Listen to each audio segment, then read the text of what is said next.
Hey guys, how's it going? Toofty here, and today we're going to be talking about the Iron Bomber versus the grenade launcher.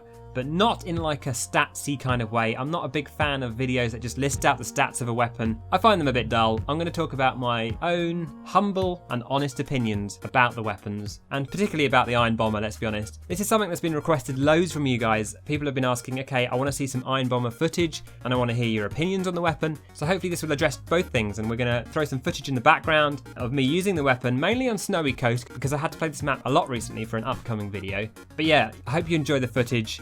Now then, it's not going to be nice, it's not going to be pretty, you're not going to like it, I'm telling you. Everyone hop on the rage wagon because we're going for a journey. I like the weapon, don't get me wrong, it's a cool weapon, but let's jump straight in to the crux of the matter. I don't want to pad this out, I want to start off with the big conclusion, and that is, it doesn't make any difference to the way I play the game. I'll give you some time to, write some comments in the area below, and maybe add some swear words in there. This is just obviously personal opinion. I spent a few days on it, spent a good amount of hours using this weapon, and I played exactly the same, and it's difficult to tell, but I'm pretty sure I did very close to the exact same amount of damage and made the exact same amount of contribution to the game. And it's weapons like that, which doesn't actually change anything, that kind of makes me feel like it doesn't need to exist, even though I like it. It doesn't need to exist. There was one thing I had to do differently when I played, and that was simply aim a little bit higher when I'm shooting spam into the distance, when I'm trying to, use the grenades for area control. I'm not going for direct hits. Trying to get that splash damage out onto an area, I aimed a little bit higher simply because they don't roll, so they landed nearer the enemy. So I was basically aiming for the enemy's feet, if you see what I mean. Whereas with the traditional grenade launcher, I would aim perhaps a little bit lower because I know they're going to roll into the distance somewhat. And I know what you're thinking straight away. You're thinking, wait a second, Toofty, what are you on about? What about fuse time, the explosion radius being different? I will get to that, 1 sec, bear with. So yeah, the grenades do not bounce as much, so you need to aim them closer to the feet of the enemy. The fuse time is reduced, and those two things combined means, great, you're doing a bit more damage because they're nearer the enemy and they're exploding more quickly. So getting that damage out slightly more quickly, and it's nearer them, hopefully. But the explosion radius is reduced. You're kind of taking away a bit of damage there. With the grenade launcher, sure, they won't be as near to them, but because they have a slightly larger explosive radius, they'll kind of get that damage back, if you see what I mean. And so my gut feeling is they're doing the exact same amount of damage in that scenario. And I would love to somehow know for sure if that's the case, because, I haven't got the data to back that up, but it just felt like it was doing the same kind of damage. I'd love to take a sample of gameplay and purely just look at those rollers, that area control kind of spam, see how much damage I'm doing in each situation, and actually measure it, but I really don't think there's a great way of doing that. Ain't no one got time for that.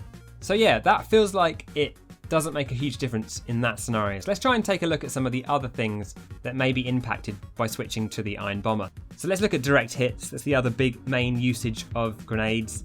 Obviously, if it's a single opponent, it's going to make zero difference. But if there are a group of opponents, it will make a bit of a difference. Using the Iron Bomber, you're going to get less splash damage onto people around them. And that's quite a significant deal. I do find myself loving those moments when there happens to be 2 or 3 people together. You hit a direct hit on one of them because, they're easier to hit when they're together, so you're more likely to get one. And then the splash damage causes a beautiful amount of pain to the people nearby.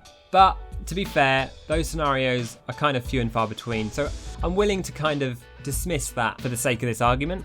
But it definitely is something that's worth having in the back of your mind as well. So yeah, the majority of this comes down to those long-range, spammy area control shots, and I would love to hear what you guys think, and if you've noticed a difference between the two weapons in this one scenario. To be fair, it is difficult to tell in the heat of battle. You're throwing grenades around. It's difficult to, stop and count your damage numbers and go, right, I'm actually doing 10% more damage now. So let me know your thoughts and your perspective on this part of the gameplay.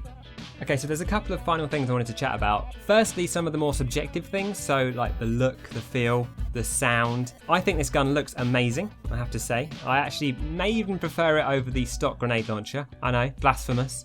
I think the stock grenade launcher looks a tiny bit cartoony, but I love it. At this point, it's basically iconic, so it's all good. The sound, on the other hand, it sounds a bit weird, I'm not going to lie. It's got kind of a muffled noise. I was thinking about doing an impression of it. I decided against it. But yeah, that's obviously not a big deal. But what I did want to mention is that I've heard a bunch of anecdotes of how people have sworn that they are hitting more direct hits with the iron bomber, which I find fascinating. If that's the case, you know, if something psychologically is happening there, that's awesome. Stick with it, you know. This definitely hasn't affected me as far as I'm aware. I'm hitting roughly the same amount of direct hits as I was before, but yeah, I don't know what that is. I don't know why that is. Maybe it's the shape of the grenades because they're a lot smaller. You think, okay, I have to aim more accurately. I don't know, some weird subconscious thing like that. Who knows? Who knows? Anyway, there was one final thing I wanted to talk about, and that is like things that I haven't been using it for, little techniques or tricks that I may be overlooking and which may make this gun slightly more valid than I'm giving it credit for. One thing I remember someone mentioning was that, you know, you can use it almost like a sticky bomb. Say a scout's running at you, you can put an iron bomber grenade at your feet and maybe walk away, and you know it's not going to roll off, so you can kind of use that to take out that scout. If that's the case, that sounds really interesting, and again, I'd love to hear from you. Personally, I use the sticky bomb launcher as my primary weapon, so this isn't really something I have tried or have considered doing. But if there's anything like that or other techniques I've completely overlooked, please again let me know in the comments below. I would love to hear from you. Anyway guys, I hope you enjoyed this video. I hope you enjoyed the footage in the background. I hope this answered a lot of your questions about my thoughts on the weapon, if I enjoy using it, if I like it.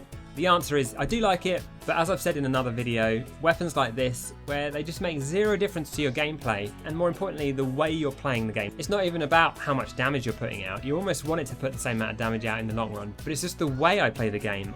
I honestly don't think it made any difference to the way I was playing, and that's just me. That's just my humble opinion. Anyway, I've rambled far too long. I hope you enjoyed this video. Let me know your thoughts in the comments below. Oh, and also, if you did enjoy this kind of video, I'll be happy to give you my thoughts on other weapons like the loose cannon, the lock and load, etc. So if you liked it, let me know, and I'll do more videos just like this.